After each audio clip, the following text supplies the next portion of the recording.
Walker, let's get a little reflective. All right? You're a seasoned old man at 40. I know all this is coming back. I know it's coming back for me, but right now, but like, take a minute, man. How does it feel? How does it feel? Yeah, like what are your thoughts? Because like as I'm approaching it, I'm a few weeks out. Not to sound cliche, but it's just another day. It's not the new 20?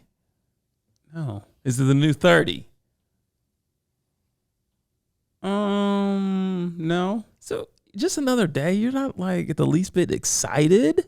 No, when I say another day, it's like it's not. I'm not going to feel 40. What? Well, yeah. See what I'm saying? I met your dad. We're not talking about that. We're not talking about like top tier genetics. So I'm talking about like we picked another day and you just ready, huh? Yeah. Tuesday's your day, huh? We should be recording on Tuesdays. Because he's feeling it today. Yeah. I'm just asking questions. No, I mean I don't feel anything different.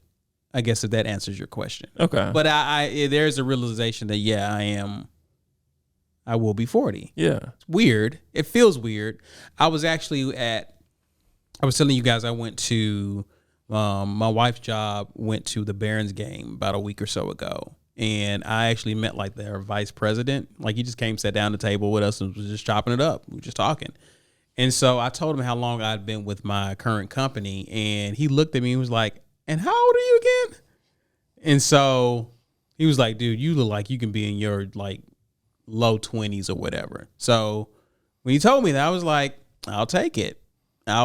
So again, I feel good. I'm in good shape. Could be better according to my standards, but I feel good. You know what I'm saying? And so turning 40 is cool, you know? So yeah, it's nothing. Like I said, the weather I think is throwing a wrench in what I wanted to do this weekend, but there'll be other weekends for sure. Okay. Yeah. Yeah, I guess this isn't in your bag though. What? To kind of like, you don't get in your head about like really thinking about, man, I'm about to like enter into another decade of life. No. Okay. So that's what's been, I'm not going to say plaguing me, but that's been a convenient thought that I've been entertaining more lately. Yeah. Cause I mean, like what does it make you go? Like, it makes me reflective. It puts me in a reflective state. Like, you know, I think about 30 and I think about 20, right? Mm-hmm. And I just think about like all that each decade has presented my life with. Okay. You know, and like it makes me somewhat hopeful for 40. Gotcha. You know what I mean? Well, yeah. But I didn't entertain these thoughts as I was on the cusp of 20. I didn't entertain these thoughts on the cusp of 30. But 40 for some reason, I'm entertaining that. Well, I think as you get older, I mean, you gain more perspective in life that you obviously didn't have at 20. All right. Didn't have as much at 30. So, yeah, I think as you get older, you get wiser. Some things start to matter. Some things don't. Sure. So I think you begin to develop a full picture of what life is about. Gotcha. You should be on the path to that, I would hope. I've been doing a lot of math, Walker. A lot of math? Yeah, a lot of mental math.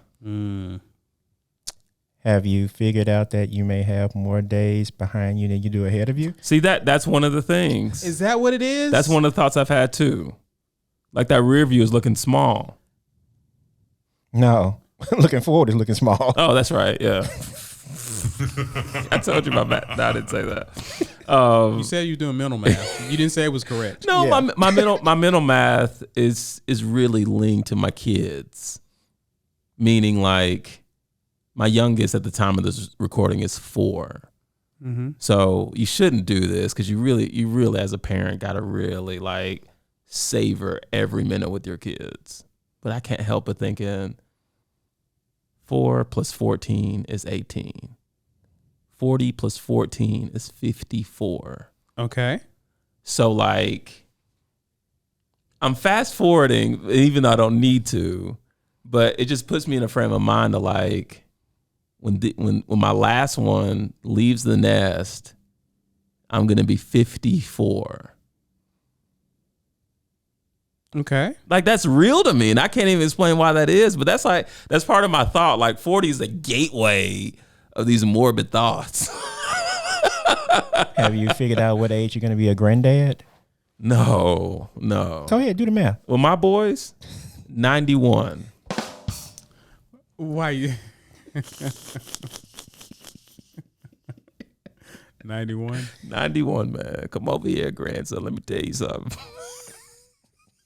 What they going to call you, Poppy? Poppy. Oh, my rocker. Are you going to get a rocking chair? Oh, of course. Of course. It's in my retirement plan. Okay. Walker, we've already talked about this. We talked about this like almost 20 years ago. No. We've already. No. We didn't talk about what you will be like as an old man. We talked about the fact that you act like an old man. Oh, I got you. Yeah. I'm gonna be grumpy, man. I know it already. Gonna be? You said you're gonna be grumpier. Okay. Okay. I just need accuracy here. Kids need direction. I think why do you think your days are shorter ahead of you? Can we go here? Since we're here. Okay.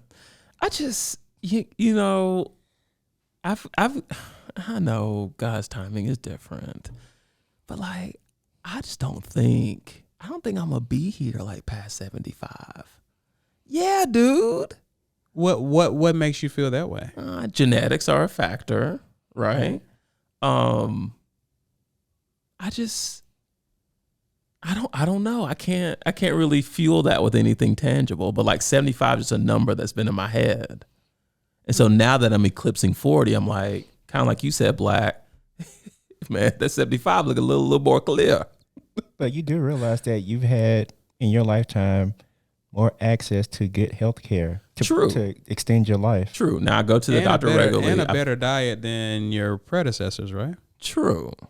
Okay. So, and I don't see that changing. It's not a thought that I like to have, but it's one that I can't really ignore. And no one knows really, right? Mm-hmm. So, but it's just if I at times when I feed into that, then that just makes 40 less appealing.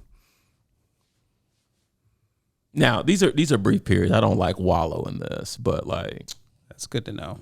I do go there from time to time, and I'm like, man, I got 35 more years to make something shake. Okay. Yeah. I think you'll be around longer than that. Thanks, Walker. For sure. More life, right? Absolutely. I think you're gonna get in at least one an episode, right? Yes. Okay. What last question? At least one Drake reference for those who was wondering what I meant by that. Since we're being pretty down and morbid right now. Since I'm being really down. He's going to drag us with him everywhere. I know, and it's raining outside. Like I don't need to have this type of energy. I'm emo tonight. Just tonight. Yeah. Just tonight. One of the things, Walker, when I'm editing these things post-production, I do pray. It's like part of my workflow. Okay. And one of the things that I say in my prayer is, Lord, we've come one step closer to our last episode. Because we with each time we record, we're getting closer to our last recording. When is our last recording? I don't know. Okay. But think about it. I never look at it that way. I know, and it only comes up in post-production. Huh. And so my prayer is usually of thanks and gratitude and like, Lord, like let your will be shown in what we're doing, things like that. Like I'm not gonna say I do it with every edit, but for most of my edits, this is a prayer that I have, and I don't know why it shows up in the edit. Interesting. But do you ever think like that? No. It's not. I'm glad you don't. But it's just like, man, why do I keep thinking that? No, I mean, to me, I'm just thinking about and I guess that's just my attitude with 40. It's like, man, we're getting better at this. True. And I'm excited about what that looks like, kind of in the moment. I guess it's a way of just like living in the moment, so to speak. But no, I think for me, I'm just excited about the direction we're heading in, and the victories, the lessons learned. So when you mentioned being reflective, man, like I think that makes me excited. Makes me a better podcaster, makes me, and speaking of 40, like it makes me a better husband, better Like my wife and I, like we was just hanging out over the weekend, and I shared with my, I was hanging out with my in-laws, and I was sharing with them some of the things we talked about in the podcast about the things that was kind of challenging us when we first got married to our wives, and how we come in with these expectations, and when life hits us and we don't see those expectations realized, there's a tendency to kind of feel like you got to overcompensate or just whatever. And so my wife was hearing that kind of for the first time. And so it led to a whole conversation of, her just saying, I am really proud of you as a husband. And she was like, you should, and I guess I'm tough on myself. And she was like, you have shown just a willingness to want to get better as a husband. And she was just like, I'm really happy. Like I didn't think that I prayed for a guy to love me, like, you know what I mean? Like I feel, and I didn't know if that was possible because I've seen with other women, but I was like, this has really been like great. Like you really have been like, and her folks have said that too. Like I've been like what they've prayed for their daughter. And so it's humbling, but my wife was like, you should give yourself more credit. So in a way I can relate to what you're doing, because I think sometimes I'm my toughest critic, and I tend to not think. It's easy for me to think positively when I'm around someone who's doing what I do. So now I'm like my wife talking to me as I'm talking to you. So yeah, I get it. But dude, I think you're already breaking certain things in your present life now that may not have been broken before. So I think for that reason alone, I think you got a lot of years ahead of you. Thanks, man. 35 is a lot, but I think you will supersede that. Okay. In my opinion. Well, thank you. Okay. And no one knows really, but we share our thoughts here, so I thought I'd share mine. Yeah. And if you don't make it 35, it's been nice knowing you, man. Thanks. Black, right on cue. What is this? It's been real. Or better yet, Finish. Keep Your Point Podcast.